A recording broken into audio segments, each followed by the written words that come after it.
wasn't pretty, but I'll take an ugly loss or ugly win over a pretty loss any day. New England gets a big win in the lowest scoring Super Bowl ever. Thank you so much, thank you.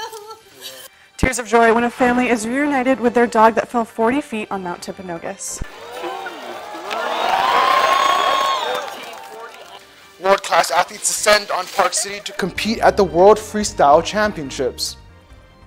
Welcome to Newsline. It's Monday, February 4th. I'm Paula Kiko Chandler. And I'm Madeline Reber. It may have been the lowest scoring Super Bowl in history, but the New England Patriots are celebrating their historic win. Omar Jimenez recaps Super Bowl 53, where the Patriots took home their 6th championship. They say offense sells tickets and defense wins games. Well, in the New England Patriots case, it certainly wins Super Bowls. Walking away with their 6th Lombardi trophy, the Patriots tie the Pittsburgh Steelers for most Super Bowl wins all time. And you can't talk Patriots without mentioning quarterback Tom Brady, who now has the most Super Bowl rings for an individual player in history. I was proud of him at 5. I was proud of him when he didn't have any, but now that he's had 6, it's extra sweet. Sunday's game also made history as the lowest scoring Super Bowl game. The only touchdown wasn't scored until well into the 4th quarter, and with such underwhelming action on the scoreboard, it's no wonder many at home watched for the commercial appeal. Companies like Bud Light, Doritos, the NFL itself, and even the Washington Post getting in on the action. The ads range from inspirational to silly and everything in between, and cost advertisers more than $5 million for a 30-second spot. But no matter how low scoring it may have been, a win is a win. It wasn't pretty, but I'll take an ugly loss or ugly win over a pretty loss any day. Former BYU linebacker Cal Van Noy earned his 2nd ring with the New England Patriots in their win last night.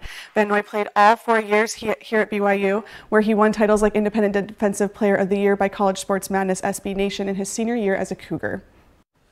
People across the country gathered together yesterday to celebrate what some consider a national holiday. The Super Bowl Newsline reporter Lauren Schofield watched the big game with some fans. Lauren, how was the watch party? It was actually pretty subdued.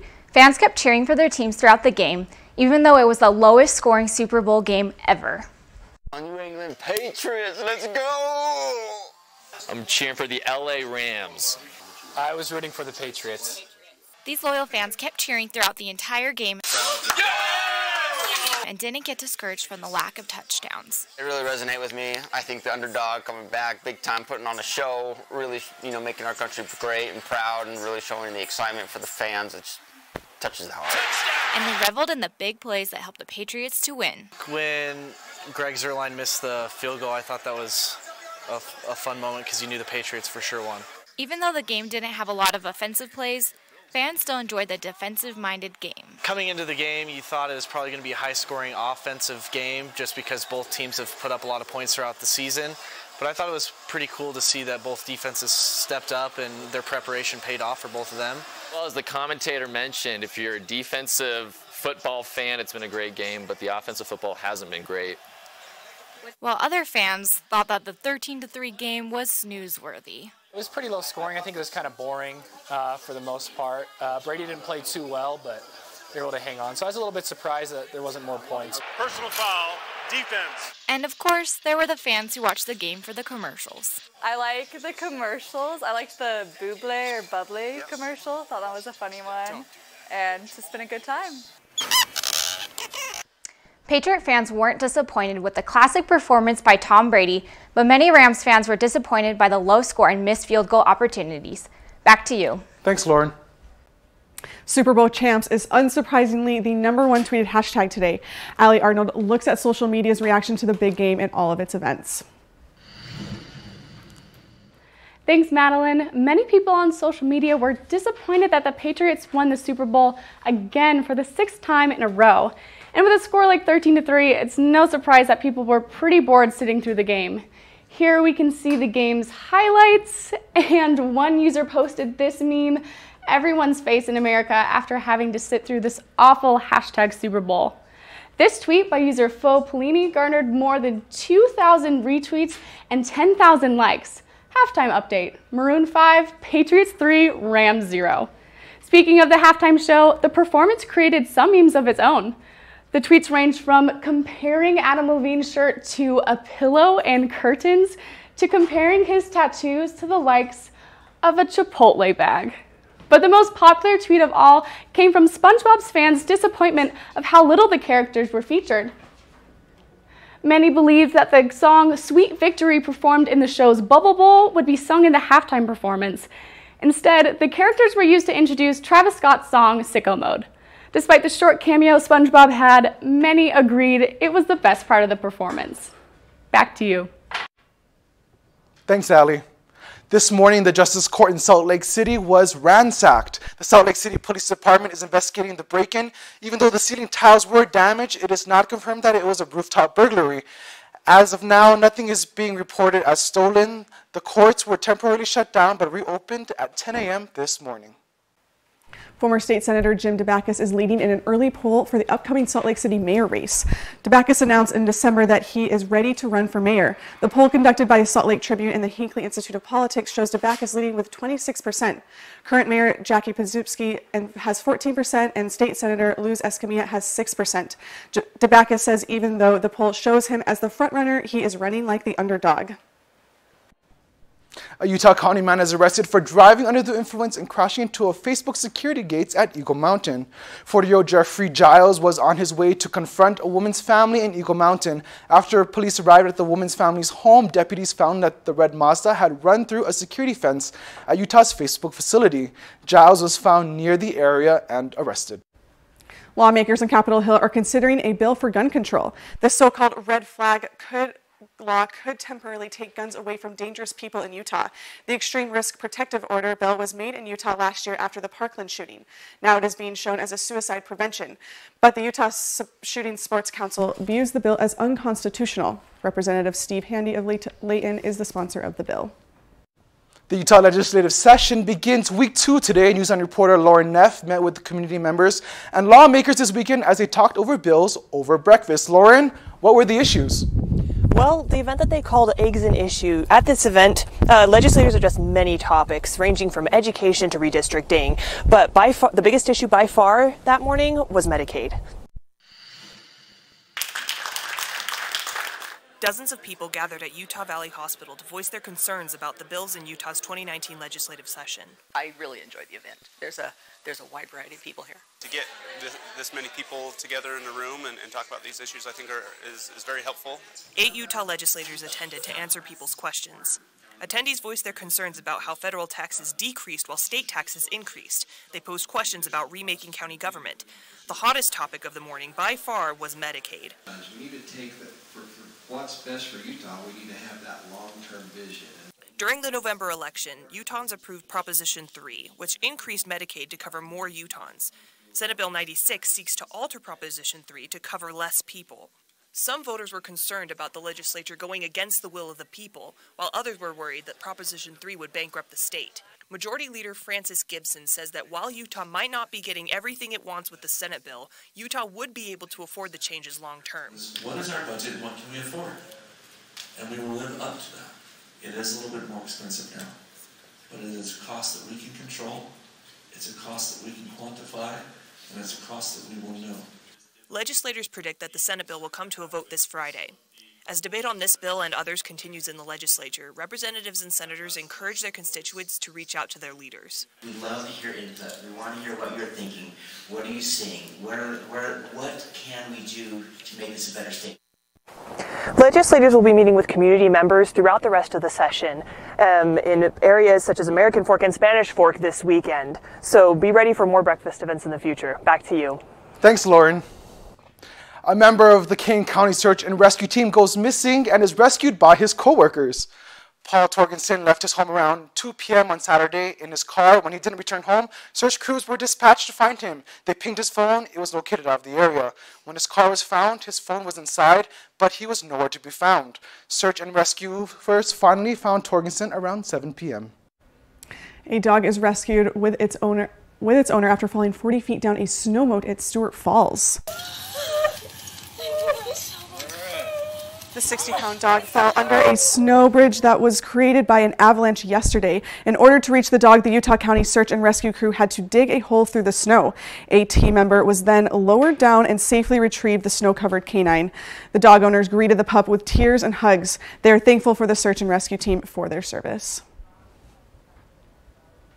A devastating scene from where a small plane crashed into a house. Yeah, take a look at this video. We'll tell you where it happened and the latest on the investigation. Facebook reaches a milestone today. Find out what the social media platform is celebrating. I'm not good at guessing numbers, but there's just like thousands of people watching, and everyone really wants you to do well because you're from the USA, and it's just like... The best of the best in skiing and snowboarding compete in Park City. The results of this weekend and when and where you can watch them in person. See on page 4 that the projections need to be earthquake next Thursday. Seriously? Thursday? Can't do that. This is really inconvenient. I have yoga that day. I have no time for this. So. I can't do Thursday, but I can do Friday. Disasters don't plan ahead. You can. Talk to your loved ones about how you're going to be ready in an emergency. Don't wait. Communicate.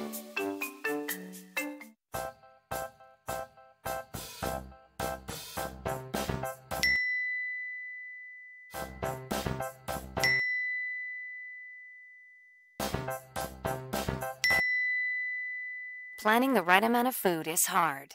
The Guestimator makes it easy. Just tell it who's coming and what's for dinner. Then it tells you how much to make. And yes, it even plans for leftovers. Try it at SaveTheFood.com.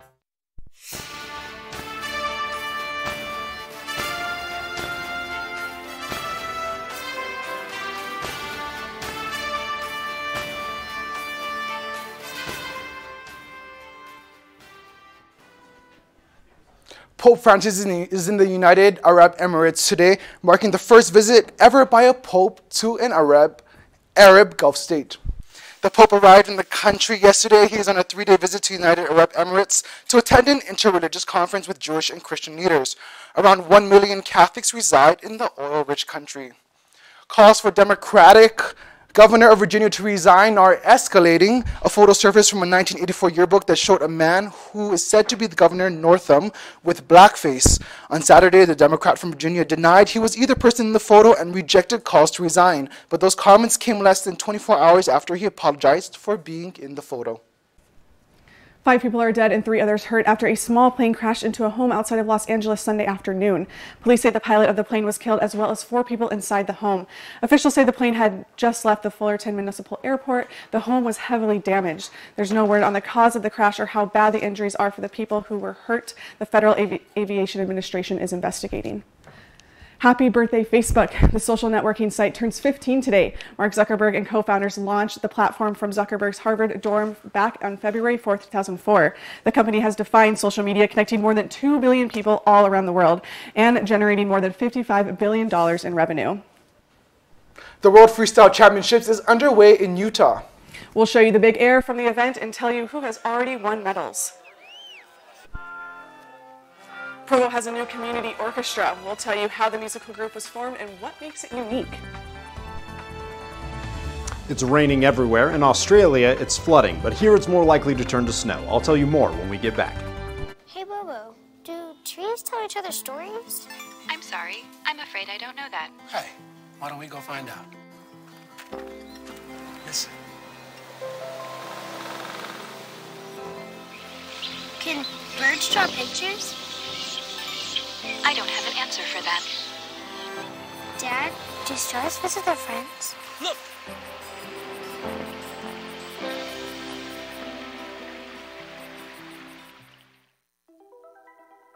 Todd's a great guy. I mean, look at him. What a sweetheart. Attaboy. Wait, Todd, what are you doing? How totally selfish and un-Todd-like of you. Come on, Todd. Come on, man. The world's top athletes in snowboard, freestyle, and free ski are shredding snow at the 2019 FIS World Championships in Park City this month. Newsline reporter Bella Vaughn is in Park City, where several snowboard finals will take place later on this afternoon. Yeah, I'm here at the 2019 FIS World Championship where skiers and snowboarders from all over the world are here to compete. We've seen people from Russia, Canada, China, Japan, New Zealand, Switzerland, and of course, USA. There's just like thousands of people watching, and everyone really wants you to do well because you're from the USA, and it's just like, I don't know, it's really cool to have, be the hometown guy for once. The U.S. is hosting the championship at Park City and Solitude Mountain Resorts. The event kicked off on Friday with the snowboard cross final at Solitude. On Saturday, men and women athletes competed in the free skiing big air competition at Canyons Village in Park City. Thousands of spectators from across the world showed up to see the opening ceremonies and the Ski Big Air competition. Go USA! Competitors in the Ski Big Air event were excited to come out and do what they've always done best, ski. Just getting to ski again on this jump, it's really good. All the boys have been shredding, so it should be a good show. The level's going to be high for sure. It's going to be interesting to see who ends up on top, because could be anybody of those 10 guys. For the Ski Big Air men's competition, 21-year-old Fabian Busch from Switzerland won first place. Henrik Arlott from Sweden came in second. For the women, 17-year-old Tess Ledoux from France won gold, and U.S. athlete Julia Kras took home the silver. 3 U.S. Olympic athletes are competing in the FIS championship events, including 2-time Olympian gold medalist Seth Westcott, bronze medalist Alex Diebold, and silver medalist Lindsay Jacob Ellis. Tonight at 7 p.m. is the Snowboard Big Air Final at Canyons Village in Park City. The event will be followed by a fireworks show. The FIS World Championship will end on February 10th. To see the schedule and for more information, you can go to 2019worldchamps.com. I'm Bella Vaughn reporting. Tech leaders are challenging Utah lawmakers to match their $5 million education fund by 2022. The donors announced the education fund at the 3rd annual Silicon Slopes Tech Summit in Salt Lake City. The fund will launch computer science programs in Utah public schools. 14,000 people attended the event to get an inside scoop in the tech world and network. I'm a BYU student and I'm interested in tech, so coming to Silicon Slopes Tech Summit is a great opportunity for me. Convention goers heard from leading figures in the tech industry, including the founders of Pinterest and Adobe. The summit included networking events, a service project, and a free screening of a Sundance film. A group of Provo musicians gathered together on Saturday mornings and practiced music for their newly formed orchestra community. On Saturday, the Provo Community Orchestra is hosted at the Boxcar Studios. Each practice begins with a series of warm-ups, socializing, and a lot of laughter. The founders of the orchestra, Stephen Cope and Ben Swisher, compose all of the music. Anyone is welcome to join the orchestra members, and they're encouraged to try new instruments. Whether they only know a couple notes, or they're learning a new instrument, or they haven't played it in a long time, that they're a musician right now if they want to be. The founders of the orchestra anticipate more members joining in public performances in their future. SR 12 in Garfield County is now open after a massive boulder was removed from the road. Take a look at this. The massive rock fell onto SR 12 in Red Canyon. The Garfield County Sheriff's Department says the boulder may have fallen due to heavy rain. The sheriff, Danny Perkins, teased on Twitter that he and his colleagues might need some help removing the large rock. No help was really needed, and the county removed the boulder. There were no accidents or injuries caused by the obstacle in the road. If you're planning on going skiing or snowboarding at Alta or Snowboard, you won't be able to make it today. Little Cottonwood Canyon was supposed to be open this morning, but Gate B is still closed. The Utah Department of Transportation Avalanche Division has been doing avalanche control in Little Cottonwood Canyon. The north side backcountry is still going to be closed today until 5 p.m. The White Pine parking and areas south of the Little Cottonwood Creek are open.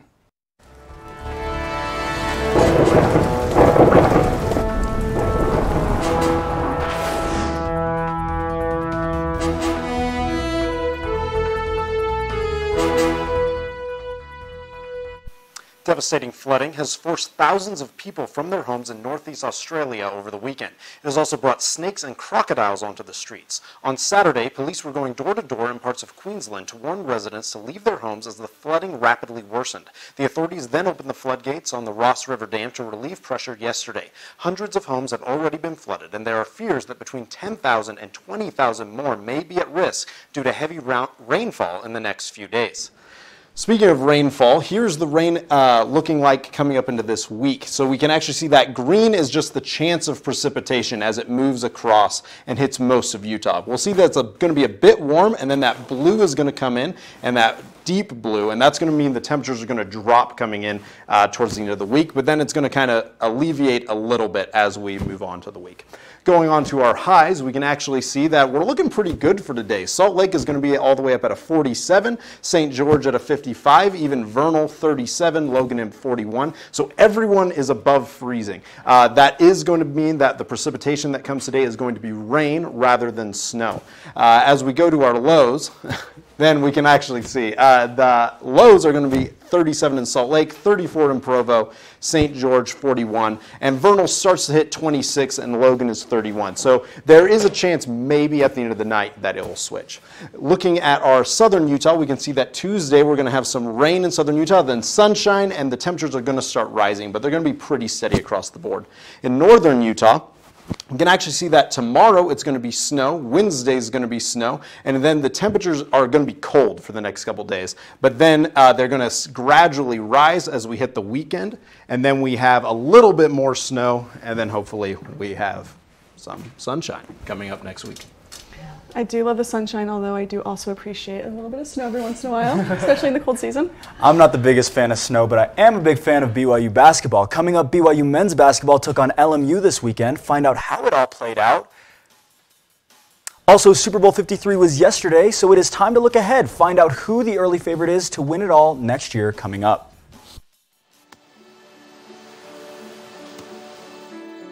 I don't remember how it started. Go to that. Our back and forth. It always came back. Dad! You probably don't remember what you told me, That was perfect. but I heard every word.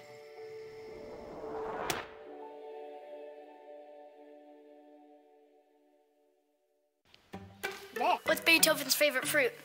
Banana.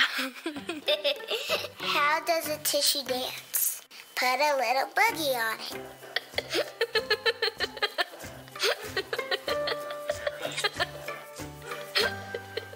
Hey, Bobo, do trees tell each other stories? I'm sorry. I'm afraid I don't know that. Hey, why don't we go find out? Listen.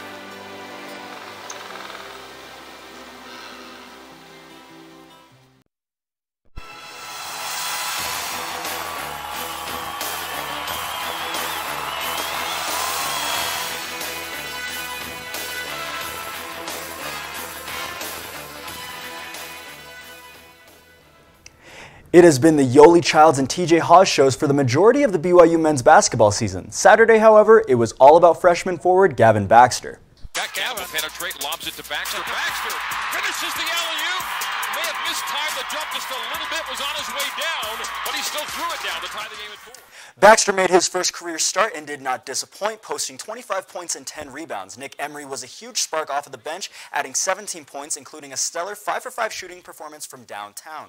The Cougars sit at 14-10 on the season and are currently second in conference play. They will face the Portland Pilots on Thursday. Last week at this time, BYU women's basketball looked untouchable with an 11-game winning streak, cracking the top 25, and since that time, things have changed.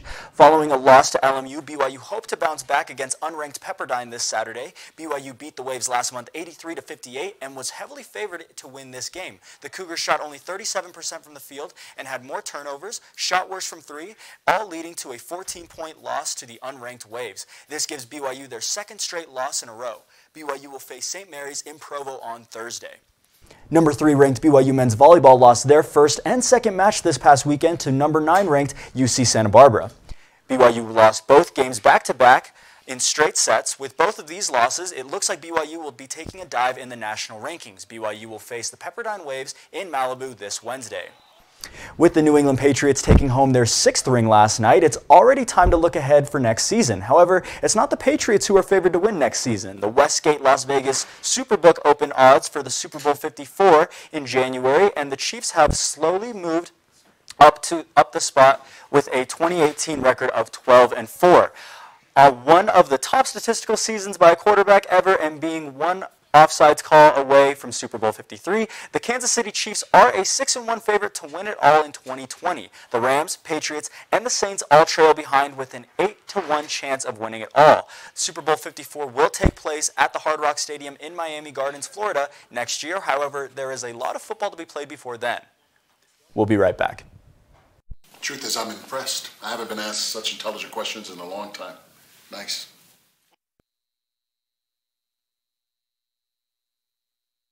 These are cool. Did you, what did you?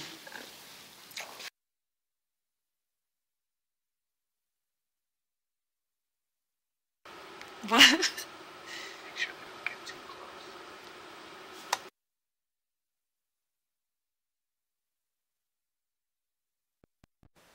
A group of 900 golden retrievers gathered in Colorado to bark up new conversations and relationships, and they had a doggone good time. The gathering is the first ever Golden in Golden meetup, which was started by Colorado native Hannah Button.